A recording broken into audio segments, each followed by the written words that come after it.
My name again is Lawrence Laddie, also known as Mr. International, host of this Financial Independence with Small Multi-Fair Investing. I also am an investor. I invest here in the Bronx, New York. Go Bronx, right? BX in the house.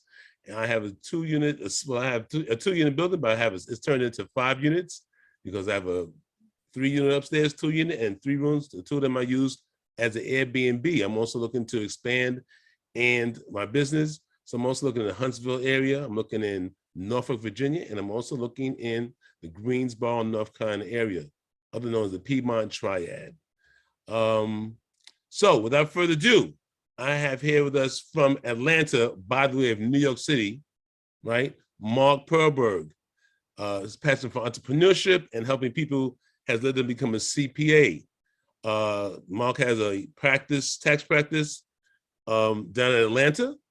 And before his tax practice, he performed financial advisory services, risk advisory, and internal auditing. Mark has a bachelor's in history and minor in business from Ohio State University and master's in accounting from North Carolina State University. He likes helping people, and by helping people, he helps them understand tax implications and tries and works on guiding them in what they need to do. So tonight, Mark is going to talk about what you need to do so you can help your CPA help you. So Mark, thank you for coming. I appreciate you. The floor is yours. Awesome. Thanks for the intro, Lawrence. Really appreciate it. I'm going to share my screen on this topic right here. Made some slides and let's get into it. So a little bit about me. I'll spend 10 seconds. You already know, Master's in Accounting, CPA. Our practice specializes in real estate tax strategy and tax strategies for business owners to help you guys achieve financial freedom through tax strategy. So let's get into this topic here of making the most out of your relationship with your CPA. And I was thinking about, where can we start with this? And I've talked to quite a few real estate investing meetups, and I talk to real estate investors all day long. I think about maybe 97% of our clients are real estate investors. And so the question I would want you guys, there are a few questions that I want you guys to think about when you want to evaluate if you need a specialist and how to get there. First is, what are your plans, right? Because there's different levels of real estate investing, and some of you guys might just be starting off. Some of you guys might be at a different level. And so at our practice, we only serve clients if we can save them at least $20,000 per year in taxes. And so sometimes when you're starting off, there are opportunities. You want to be aggressive, you want to be resourceful with maximizing your write-offs. You want to understand the nature of your activity. But sometimes when you're starting off, maybe you're not quite at the level yet, or there's not a level of complexity where you would want to invest into a specialist. And for those types of people, we would say is, what's the value of the rentals? How much could we save you in taxes? So let's say you have a single family rental and you're a W-2 earner. Unless it's a short-term rental, there's not a whole lot of tax savings, and there's not as much opportunity. If we can't have a transformative effect on our clients, then you really, or another specialist, there may be a limit on how much of a real estate specialist you need, because when you're working with a specialist and how far you're going to go into tax planning, it really just depends on your needs. But for most of you guys, if you're committed to building a multi-million-dollar portfolio and achieving financial freedom, whether either you're just getting started off or now, you really want to start thinking about getting a specialist and finding someone who understands the nature of your business, the activities, and can really set you up for success. So let's say, you're in this to really make a difference and really build wealth, generational wealth, retirement plan, thinking big here, right? So you want to, let's say you don't have a CPA yet. So you want to know is, do they specialize in real estate? If they specialize in real estate, great. And I'm warning you right now, most CPAs are generalists. They'll tell me, hey, do you do tax planning for real estate investors? Sure. Do you do tax planning for dentists? Sure. How about foreign income and how about estate planning? Sure. Yeah, tax plans. I'll do it all the time. Lots of yes men in this business. But there is so much to think about with real estate and tax strategy and planning. It is so vast that unless you're finding someone who really knows their stuff and has served lots of real estate investors and really knows the ins and outs and all of the different opportunities and how to really maximize the savings with these opportunities, you're likely going to leave a lot on the table if you're not working with someone who specializes in real estate. And then the third thing I want you guys to think about is, do they specialize in tax planning? So, I talk to tax accountants all the time, all day long. I go to conferences. If I'm not talking to real estate investors, I'm talking to tax accountants. And the majority of tax practices do not understand what tax planning is. They don't know how to charge for it. And they will answer your questions as they come, but they don't really know how to serve you and make sure that you're implementing a tax plan. And that's just the way the industry is. Most tax practices are designed to tell you what you owe when you file your returns. They're not really designed to collaborate with you. They're not designed to be proactive, and they're likely not going to be aware of all of the value that they can and should be providing. And they don't even know how to charge for it. The majority of tax practices, they know how to charge you to do your 1040. They don't understand how to even design a business that is creating value and is appropriately packaging these services so they can work with you and serve you and maximize your savings in compliance goals throughout the entire year.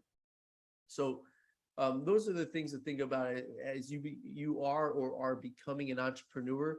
You're going to want to find and invest more and more of your time, energy, and really invest into someone who is designed to help you save taxes. So I and my colleagues who specialize in tax planning, we typically will create tax savings 3 to 8 times of our fees with our procedures that we find with our clients. With some of the higher end properties, if we're doing cost seg for high net worth clients, we have clients where we're reducing their taxes by hundreds of thousands of dollars. So, these are just the things we want to think about as far as where we are and what's the level of expertise and the business design of the tax professionals that we're hiring. So now that we have the right person in our corner who's thinking about, everything we can do to set ourselves up for success and maximize tax savings, here's some things that you should be thinking about. And this is something that we coach all of our clients on. So every time we onboard a new client, we have a formal onboarding session and we educate them on how to update us and keep us in the loop so they can utilize us as a resource to maximize tax savings.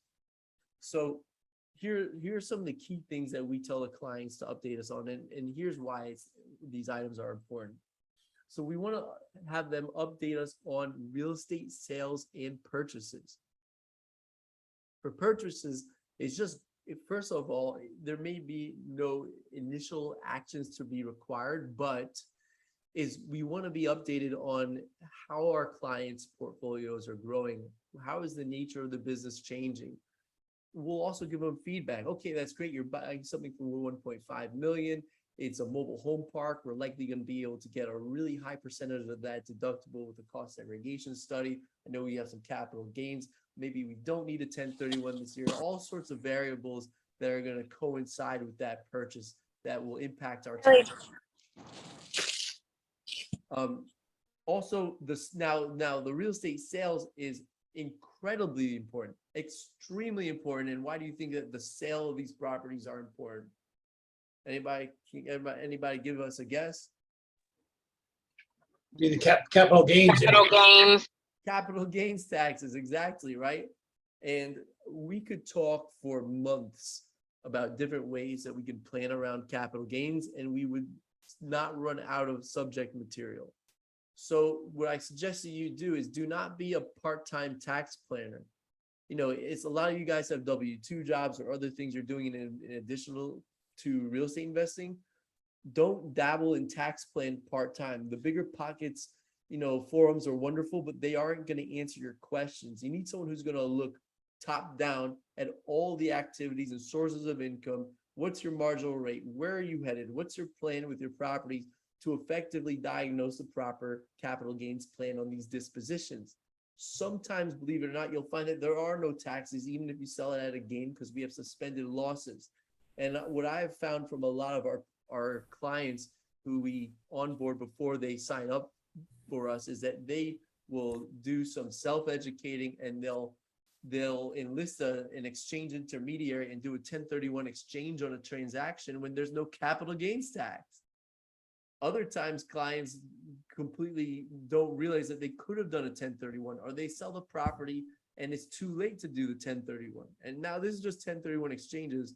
And there are so many other opportunities and strategies we do to mitigate the taxes for your portfolio. So anytime you're going to do a sale, as soon as that property is listed, you want to contact your CPA and start doing some planning and consideration for the potential tax liability. Now, here's another one is new partnerships. And I'm also going to say, let's include new businesses in this category. So first off, but let's talk about partnerships. If you have a partnership and you have a passive investor in that partnership and you are issuing shares of your partnership to that person, you are issuing a security subject to the regulations of the SEC. And if you have a handshake agreement, you better hope that the person you are having this partnership agreement with is all about, fully on board and nothing goes wrong. But a lot of times, especially as the price value goes up, you're going to be putting yourself at risk when you have these handshake partnership agreements. So you want to talk to an advisor and maybe include an attorney as well, but also consider the tax consequences and considerations here. There are so many ways we can structure a partnership. We can do special partnership allocations where we can structure partnerships in a way that are most advantageous and have the maximum tax savings between the two people. We also want to consider, are we going to put this into an LLC, tenancies in common? So many different things there, just along the lines of multi-member real estate investing. And you want to at least think about these things and give your accountant a heads up. Next thing is, and also let's talk about new businesses, right? So a lot of people will set up S corporations, or they think they need an S corp. You really, really want to talk to your advisor as if you're going to start up a business, and how are you going to structure that entity?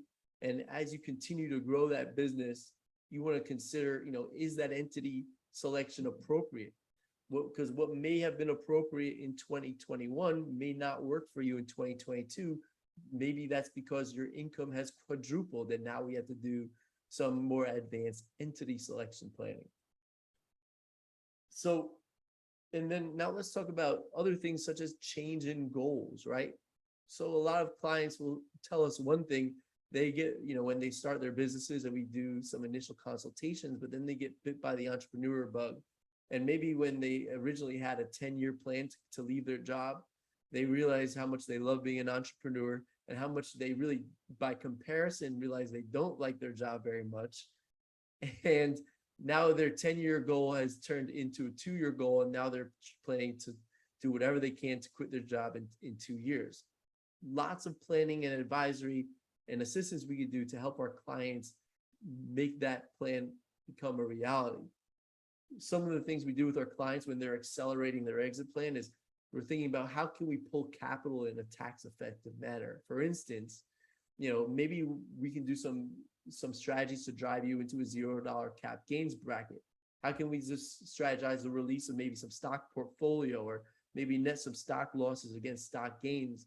Maybe we can start borrowing from 401ks, HELOCs. Yeah, this is bullshit.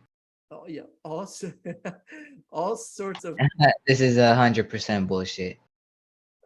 anyways, all sorts of strategies by which we can pull capital from different vehicles and financial instruments in a tax effective manner to finance the purchase of this real estate.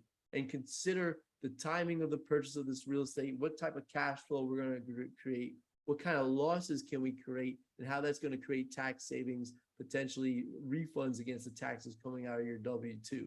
So when we can align with your goals and we understand your goals, we can not only help you guys with things like cost segregation and maintaining compliance, but also talk about how can we strategize about pulling this capital from all these different sources in a way that's going to be tax savvy. Some other things we think about here are significant changes in your income. So think about this. Let's say, like I said earlier, let's say you just started your business and you're doing all right. You're making enough to pay the bills, but nothing so fantastic just yet.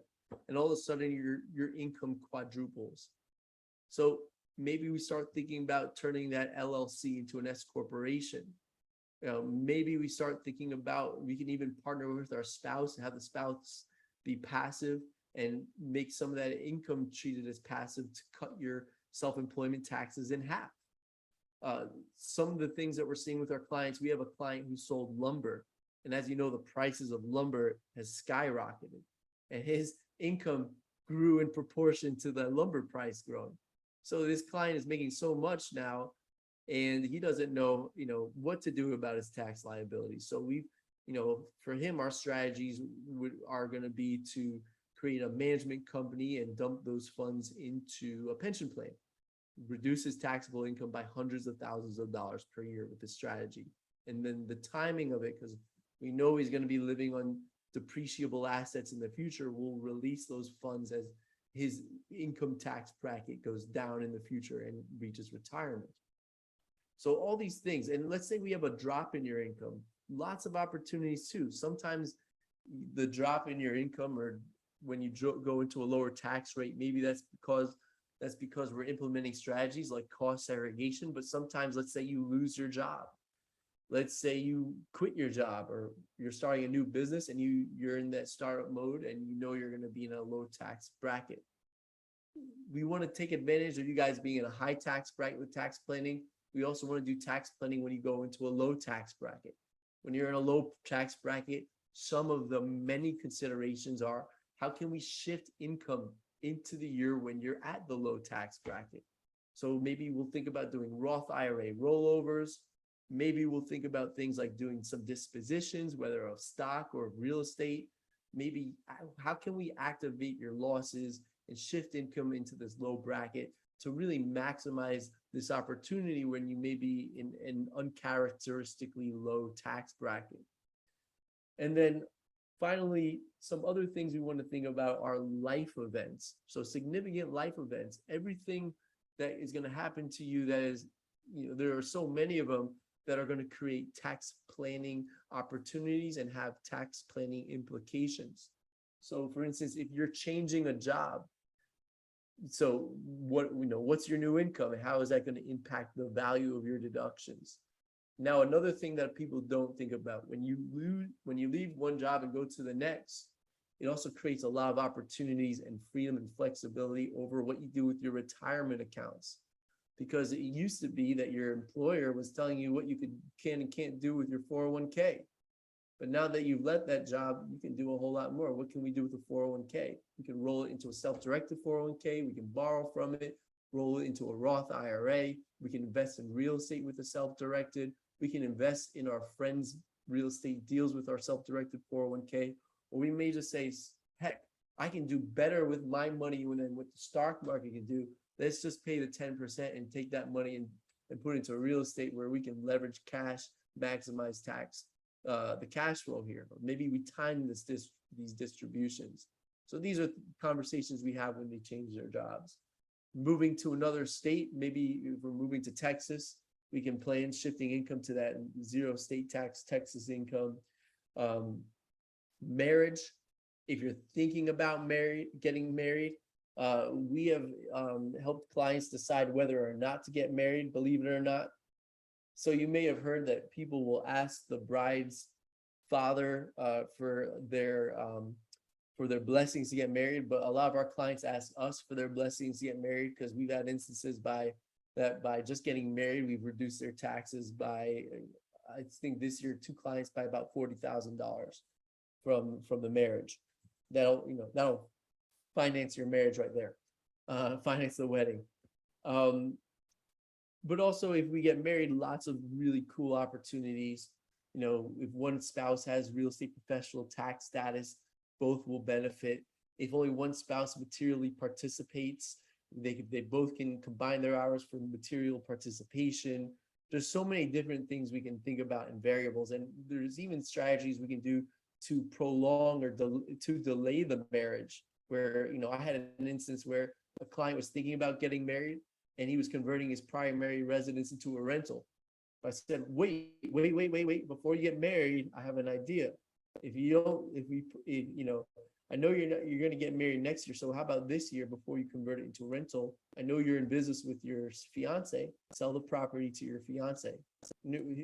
So that you might be thinking to yourself, why would we do that? Well, you sell it at fair market value, get the step up in basis. First $250,000 is untaxed. So now you're increasing the basis in your rental property by $250,000. There's no tax on the transaction. You pull out the cash, and now you can get some bonus depreciation, because we could say that it was no longer your former dwelling unit. It was a full business asset. Now your spouse gets a huge write-off. Future spouse. And then you get married, and then you enjoy the increased depreciation. Some of the other things we think about are pregnancy. So we had a client whose wife was pregnant, so we did Operation New Baby Tax Plan. The clients had 4 months of paternity leave, and so we did what we had to do in attempts to get him to qualify for real estate professional tax status, because he was taking so much time out of his W-2 job. I'll be honest, we didn't pull it off. The baby was too much work, but at least we try our hardest to get there. But there are other instances where we have had achieved real estate professional tax status for a year when the spouse had maternal leave. So there might be some planning opportunities even around that.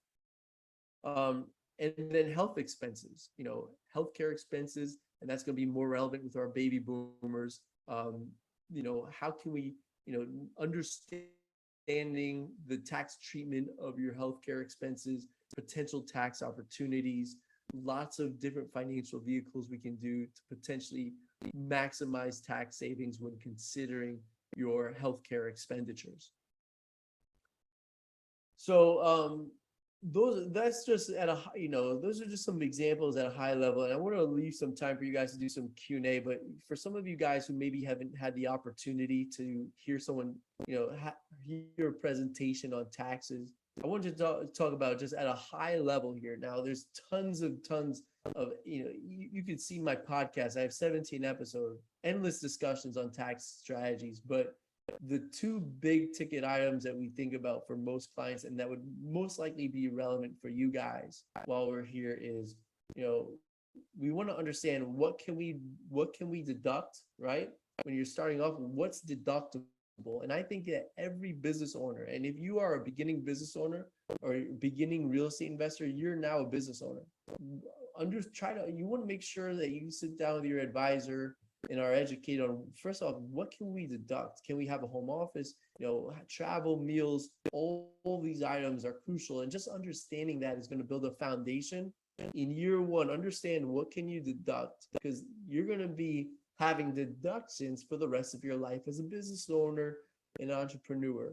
And understanding not only what can you deduct, how can you maximize your deductions? How do you document these deductions to maintain compliance? Are all really important conversations that you should be having with your tax advisor in year 1. And then the other thing we want to think about is, what is the tax treatment of our income and losses, right? So, we could have a whole discussion on what is passive income, what's the nature of that, passive versus active, passive versus non-passive losses. How can we use rental losses and create losses to offset the taxation of our W-2 income? What self-employment taxes? How does that, how does active income create self-employment taxes, and how is that a consideration? Understand understanding that and how you're going to be taxed from day one, and just getting a high level overview of how Uncle Sam is going to look at your business activity is going to be really important for you to understand, plan for, and budget for your taxes. And so now let's talk about at a high level the big ticket items here that are going to be really applicable to you guys that you should be thinking about as far as the tax treatment of your rental properties here. We want to consider material participation first. So that is one of the variables in understanding the treatment of your income, if it's active income or passive income. If you materially participate, which at a high level, it's a 7-pronged test to evaluate how involved are you in your business activities. If you can, we can say that you materially participated, whether it's in active business or a passive business, that's going to lead to some other discussions on the tax treatment of your rental properties here. Now, if you have a rental if we do materially participate, we have the ability to potentially create some non-passive losses.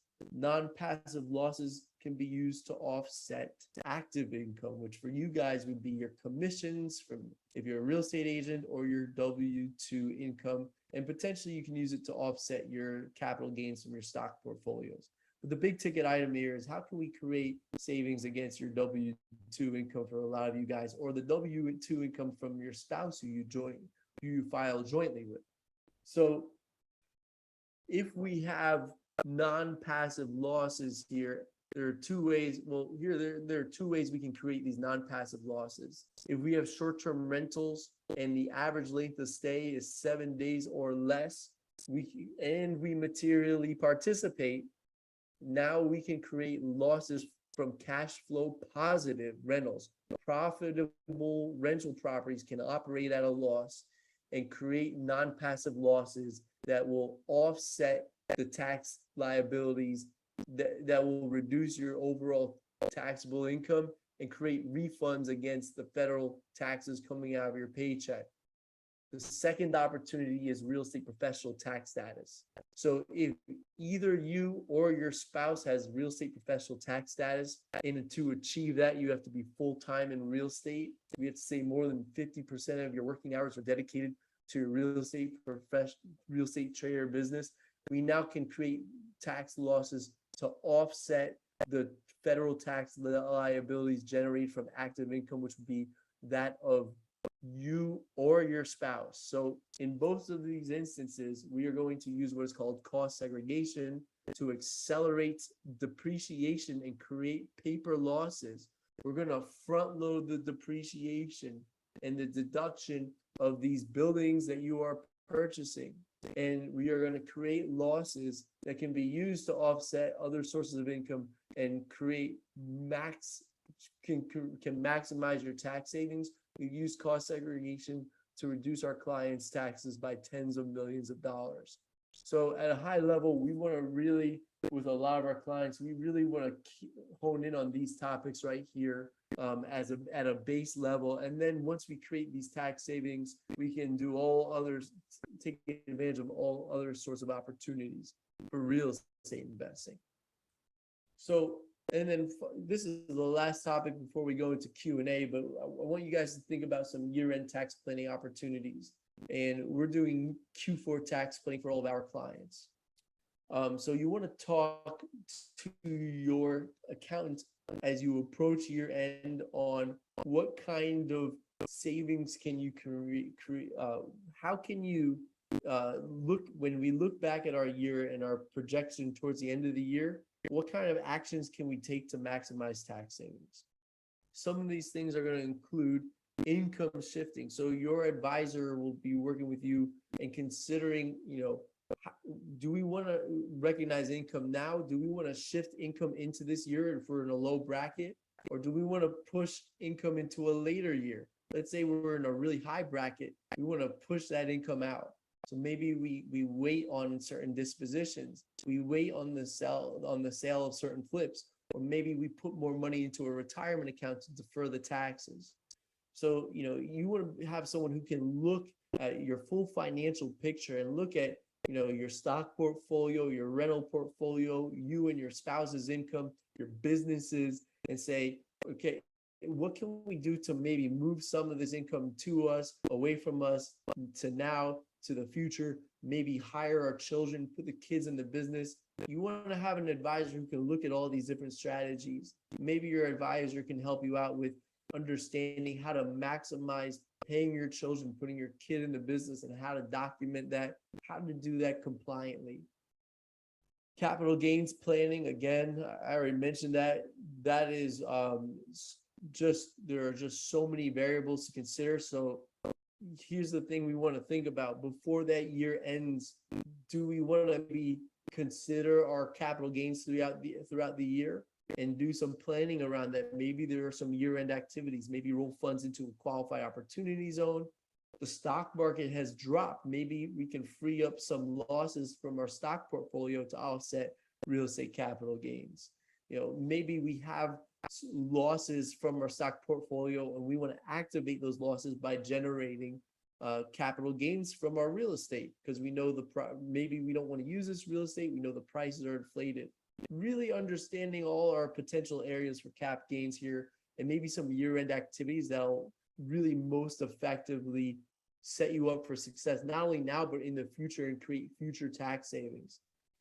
So, especially with income shifting, if we move income into a year with low tax, where there's lower taxes, then we prevent future taxation on certain events. And then entity structuring, as I discussed earlier. So, is your entity structure for last year may not be appropriate for this year or into the future.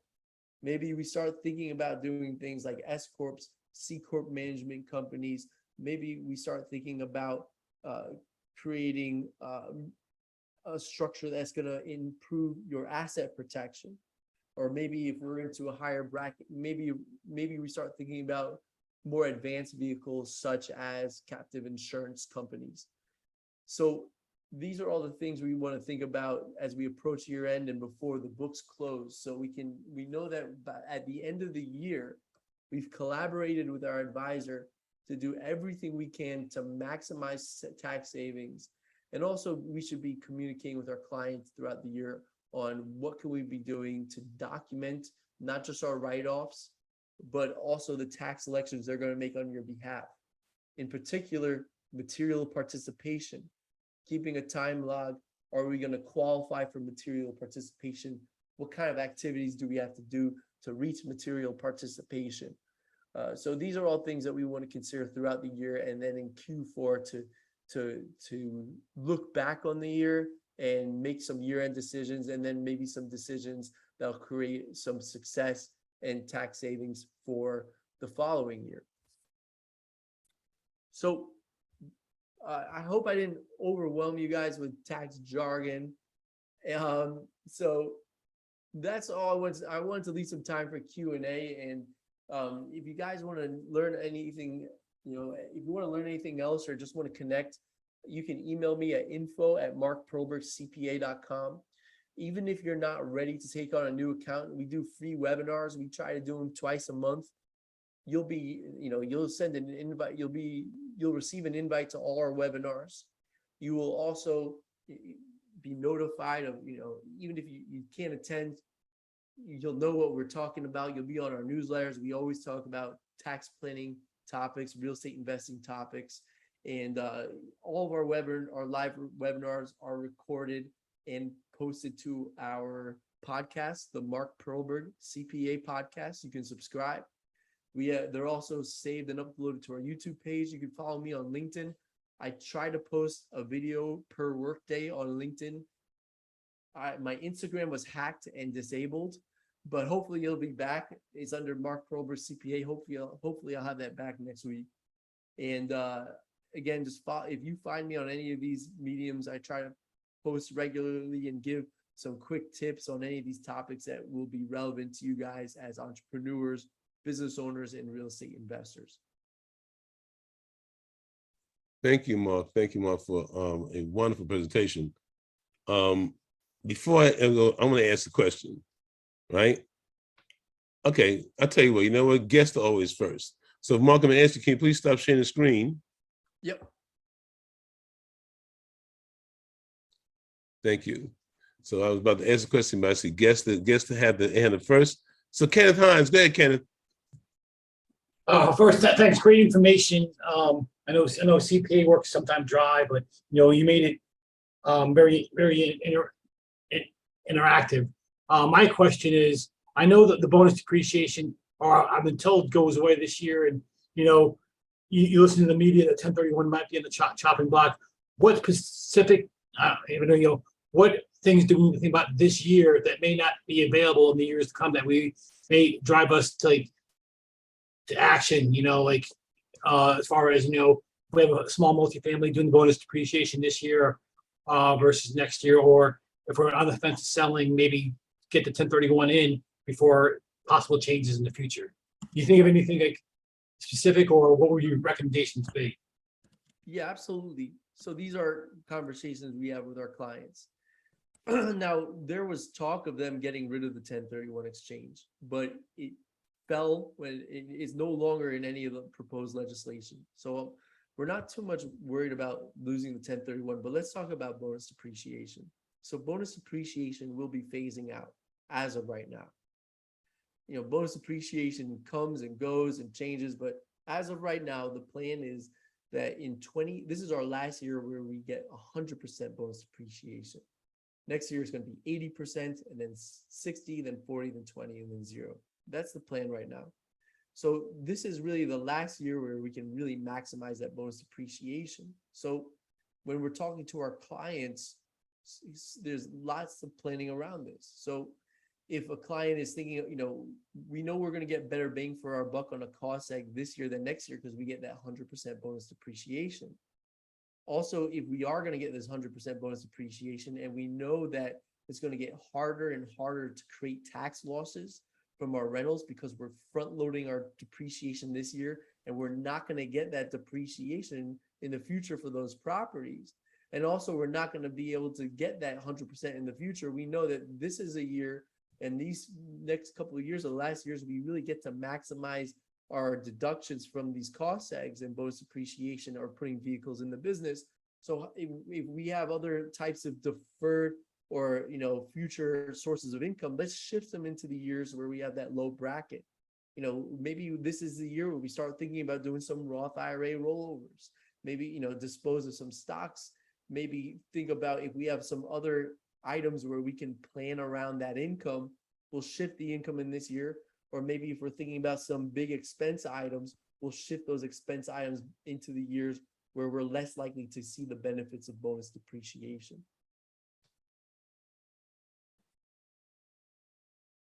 Does that answer your question? Cool. Thank you, Ken. Thank you. Go ahead, Matt. Yeah, my question is kind of relatively straightforward. Someone asked me how the recapture works when you sell a property after you've done the depreciation. So could you sort of describe that a little bit in layman's terms, how that works? Yeah, and that's a good question. There's a lot of misperception on this topic. So when you sell a property, there are two types of recapture. There's 1245 and 1250 recapture. Section 1245 is the recapture of your non-real estate items. So for you guys, most likely that's going to be that 5 and 15-year life property you identified from your cost seg. The recapture on that is going to be taxed at your marginal rate. The 1250 property, which is your real estate, is going to be taxed at 25%.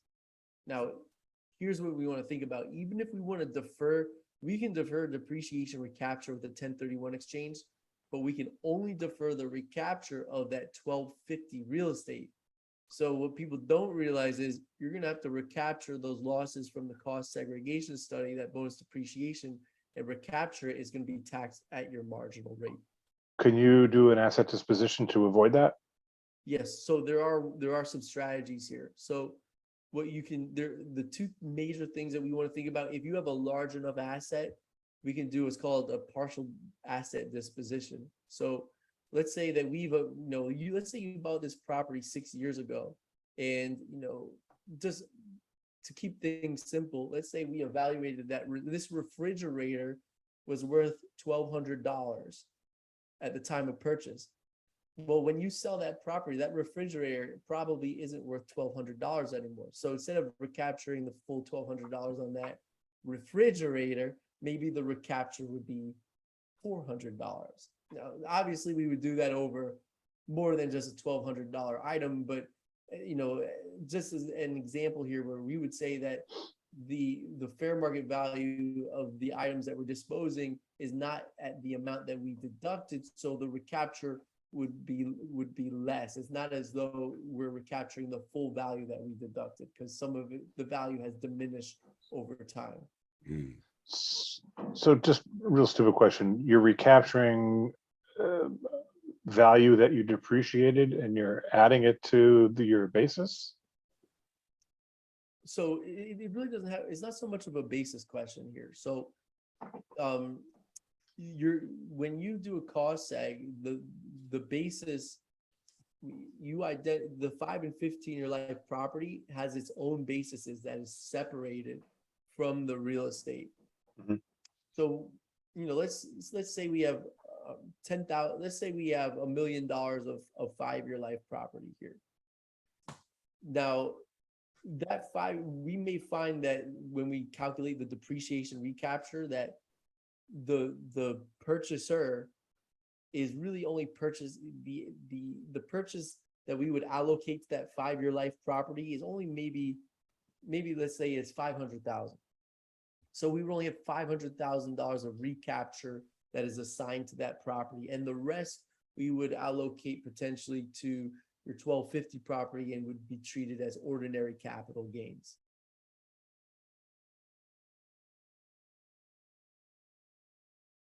What's the marginal tax rate for non-real estate items?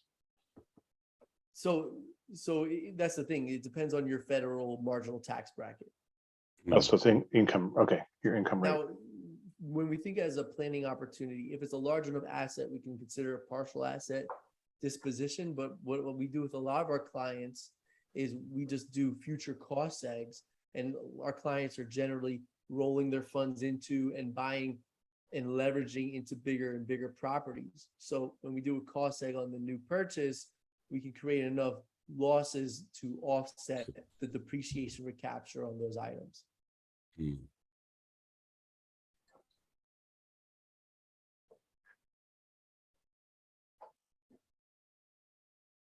Answer questions, Matt?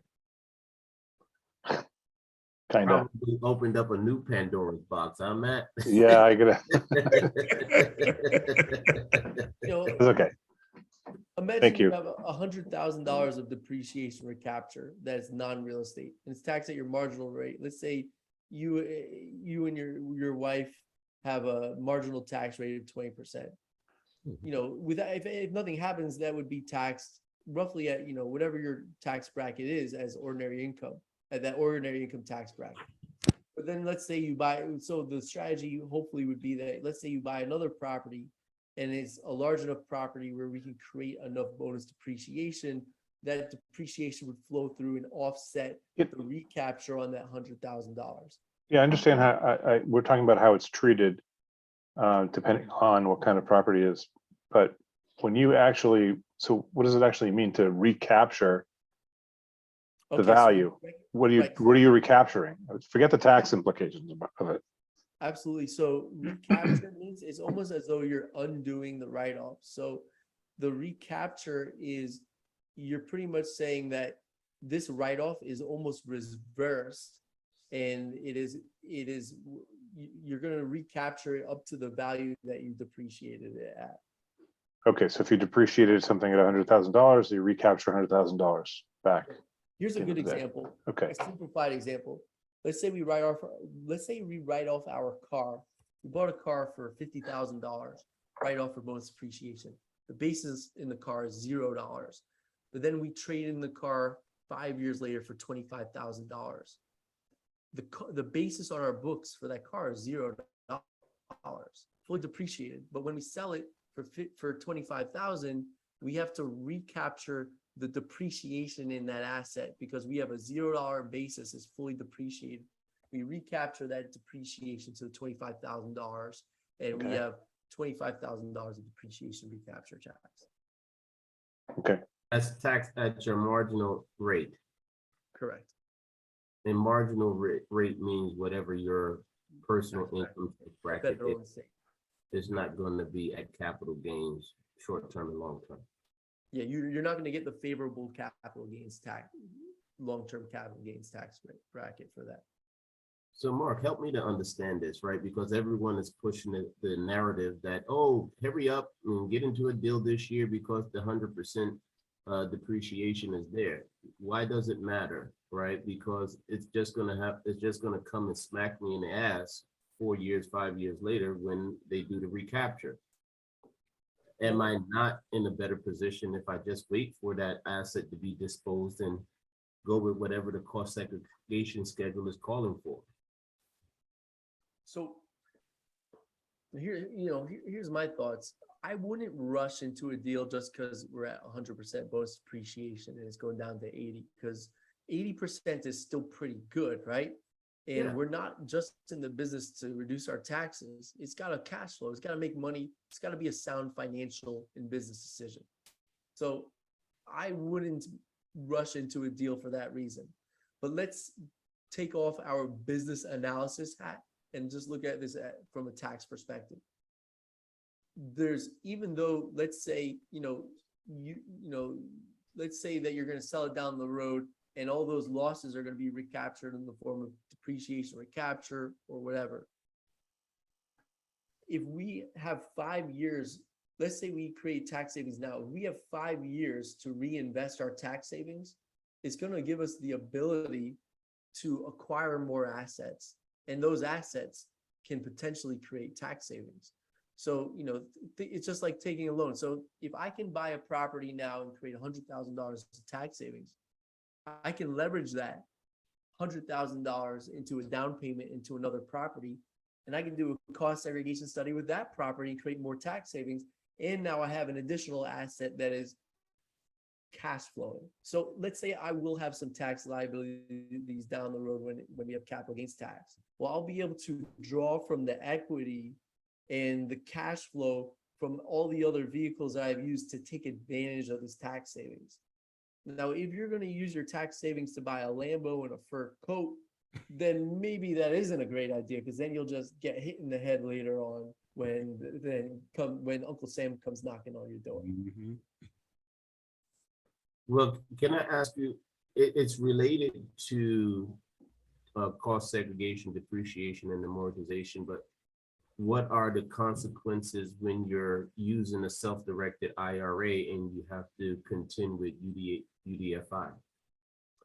Yeah, so I would recommend using, there's a variety of things to consider here, but UDFI tax, most likely is not a factor, because rental property typically operates at a loss. If you're thinking, are you thinking about investing in a syndication with your self-directed IRA? Yes. So that syndication is going to likely operate at a loss, at least in the first few years, because the depreciation will offset the revenues in the first few years. But when it sells out, the portion by which your investment in your funds is leveraged is going to be subject to UDFI tax, which is taxed at your trust tax rate, which is a legitimate tax. Now, what I would say is you're leveraging money. So even though a portion of that is going to be subject to tax, you're still probably doing better than putting your money in the stock market, because you're not using other people's money when you're using your self-directed IRA. You're maximizing your equity and your cash, your cash on cash return. Also, you may want to consider rolling that funds into a self-directed 401k where UDFI is not a variable. Yeah, you go with an EQRP or QRP versus going with the self-directed IRA. Yeah. Now, another thing you want to think, so the disadvantages here of investing into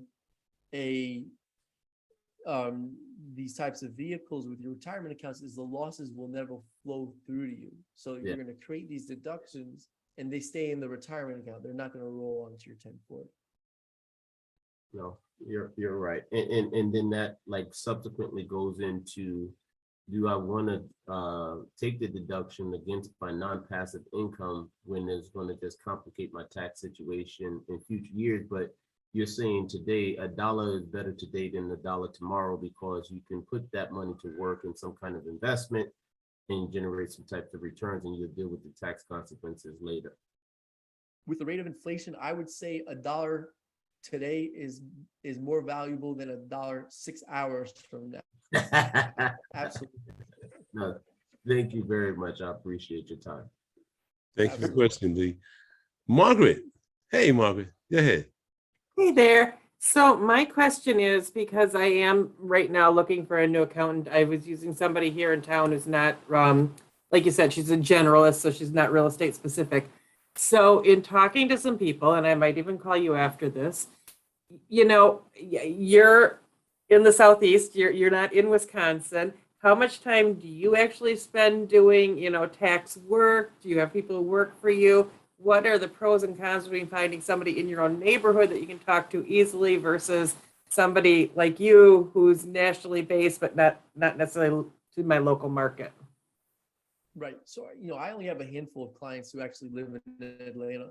And when I lived in Charlotte and my clients were in Charlotte, almost none of them wanted to meet with me in person, especially during the pandemic. But people just didn't feel like leaving their houses. And we could establish the same thing in Zoom. We recorded our Zoom tax session so they could revisit our conversations as we discuss some of this tax jargon. Now, I would say that some of the less tech savvy people, especially some of the senior citizens, can really benefit for someone who they can meet with face to face and walk through documents. I would say the majority of our clients who are maybe in a younger-ish demographic. So most of our clients are about, I would say, an age range of maybe 30 to 45, 30 to 50. Those clients actually prefer the efficiency of a virtual office. But it really depends, because there is value to face-to-face interaction. Yeah. I guess my question is more so, you know, for example, I'm a GP at a syndication and I've got 20 investors there in other states. So they don't care whether the accountant's in Wisconsin or not, you know. So I guess, you know, is it reasonable to be able to select an accountant from somewhere else and just assume that they're going to be familiar with what I need for a local return? Absolutely. Yeah. So, I mean, most of the accountants I know are doing returns for multiple states in a variety of states. California always creates challenges, but you should be all right. Thanks for the questions, everyone. So anybody has a question? Oh, I had to go ahead, Matt. Getting back to the UBIT issue, I invested from my Roth IRA. My investment basically went 2.5 times its investment, and there's going to be a UBIT issue, a tax due. Who pays that? Is it the Roth IRA that pays that? Yeah. So you'll want to talk to your advisor, to your provider on that, and they're going to fill out a separate return. So, you know, we've actually done it for our accountants, and, you know, that's a really interesting question, because if there's no funds in the retirement account, what happens, right? So you should be able to pay it out of your own bank account, but honestly, we don't really see a whole lot of UBIT tax situations where, you know, the funds aren't there. So I couldn't, you know, I'd have to look at your specific situation before giving a clear answer on that topic. I thought of another. Can I go again? Sure, Margaret. So, yeah, again, because I'm shopping this right now. So I've been looking for something. I've got a real pain point with expenses and mileage. And so, you know, there's Quickens, there's Stassa, there's all that kinds of stuff out there. Which do you find that your real estate clients prefer to use the best, easiest, is most user friendly for real estate transactions? So for real estate investing, the most user-friendly vehicle I've seen is Stessa, because you don't have to do bank reconciliations. And it's the chart of accounts is set up to align with the Schedule E. For a lot of our clients, if you only have one rental, sometimes we'll recommend they just use our Excel templates. And then if you want to get more advanced, and especially if you're a short-term rental investor, then we start thinking about using QBO because it syncs with other platforms and property management devices. But if you're doing, we're thinking about keeping it simple, user-friendly. Stessa is pretty good for that. And is there a private version where you don't, I know there's a free version. Everybody likes to start with that. And I'm leery about putting my bank account information into a free online portal. Is there a reasonable Stessa version? Or should I just look into that more? I haven't heard of it. I've heard of Landlord Studio as another one that's designed for real estate investors to maintain their own books. But I've never heard of Stessa being private. Yeah, I got all kinds of questions on that stuff, and I am very tech savvy, I am, but I just, when you start putting too much information out there, then you're just asking for trouble, I think, so. Yeah, I just say give it a try. Our clients like it. We do offer QBO bookkeeping for our clients, but it is more cumbersome because with QuickBooks Online, you do have to start thinking about bank recs, and there are some other complexities and procedures we do to really keep our books tight in QuickBooks.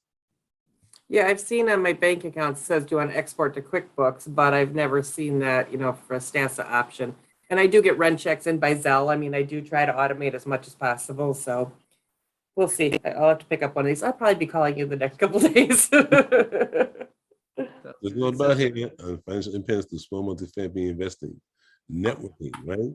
So, Mark, one question. But I think that Margaret asked the question though, but when you talk about cost segregation, right? A lot of people cost segregation. What is the minimum amount that makes sense for cost segregation? So, my answer might have been different maybe 10 years ago, because, you used to need someone to, it used to be a lot more cumbersome and costly, but now with certain software and technology, I would say the absolute minimum, and this would be on the low end, would be 200,000 per property. And, it depends on the property too. But if we think we can pull, generate, if we're lucky, maybe we can generate $50,000 of bonus depreciation and do a really low level cost seg quick and on one of the simpler devices, we can do it. And if you're in a high enough bracket, it might make sense. That's the absolute minimum, but even then, we're hoping to see larger properties, ideally at least $500,000 where we're doing cost seg. Thank you. That's what I want to know, because I'm always interested. Everybody has different views of it. So if you say 500, then you said 2. Thank you for that. So I do have some software where we can do it quick and easy. But the tax savings has to be there. So, and here's the thing, you have to be in a high enough bracket to justify it, all these procedures to generate maybe a $50,000, $50,000 to $60,000, tax deduction. But if you're only making, if you're making under $100,000, I don't know, it depends on a variety of factors and the complexity of the cost seg and our time investment. Okay. Thank you very much. So before anybody else has a question, Margaret says she's going to give you a call. I'm good. So did you put your information in the chat, Mark? Yeah, I did, yeah. No, not Margaret, Mark. I'll put it in the chat. Yeah. Put So your information in chat. Hopefully everybody put the information in chat. Thank you, everyone. I want to again say thank you, Mark Perber, for coming on tonight and giving some really, as a matter of fact, not giving, sprinkling us with some diamond dust here tonight, right? And I want to thank everybody for coming on tonight. I want to appreciate everybody here. And I want to say thank you for helping me get to 1,000 members also. Because without you, there's no me. There's no show.